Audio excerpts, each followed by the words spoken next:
আজকে বানিয়েছিলাম চাল পটল। এটা হচ্ছে বৈষ্ণবী রান্না। নিরামিষ দিনে কিন্তু এটা বানিয়ে খেতে পারো, ভীষণ টেস্টি হয় খেতে। তো কীভাবে বানাচ্ছি সেটাই তোমাদের সাথে শেয়ার করব।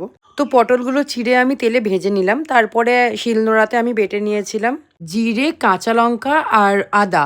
তোমরা চাইলে কাঁচা হলুদও বেটে নিতে পারো। সত্যি বলতে শিলনোড়াতে যেই স্বাদ আছে মিক্সিতে সেই স্বাদ নেই। এই রান্নাটা কিন্তু পুরোটাই হয় ঘিতে, কিন্তু আমি তেল আর সাদা তেল আর ঘি মিশিয়ে করছি। পটলটা ভাজা হয়ে গেলে তেলের মধ্যে একটু ঘি দিয়ে দিলাম যে গোটা গরম মশলা, তারপরে আমি গোবিন্দভোগ চালটা ভিজিয়ে রেখেছিলাম, তারপরে গোবিন্দভোগ চালটা দিয়ে ভালো করে নাড়াচাড়া করার পরে আমি দিয়ে দিয়েছিলাম একটু হলুদ, একটুখানি লঙ্কার গুঁড়ো, এটা অপশনাল, আমি নিজের মন থেকে দিয়েছি। চালটা ভাজা ভাজা হয়ে গেলে তারপরে আমি ভাজা পটলটা যেটা তুলে রেখেছিলাম সেটা আমি চালের মধ্যে দিয়ে ভালো করে নাড়াচাড়া করে নিলাম।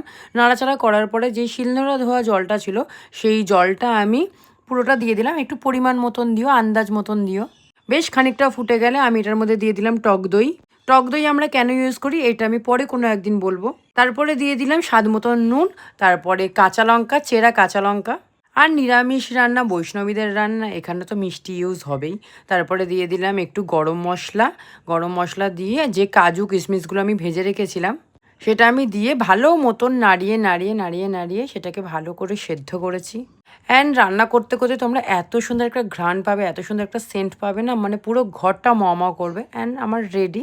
তোমরা অবশ্যই একবার ট্রাই করে দেখো। টাটা।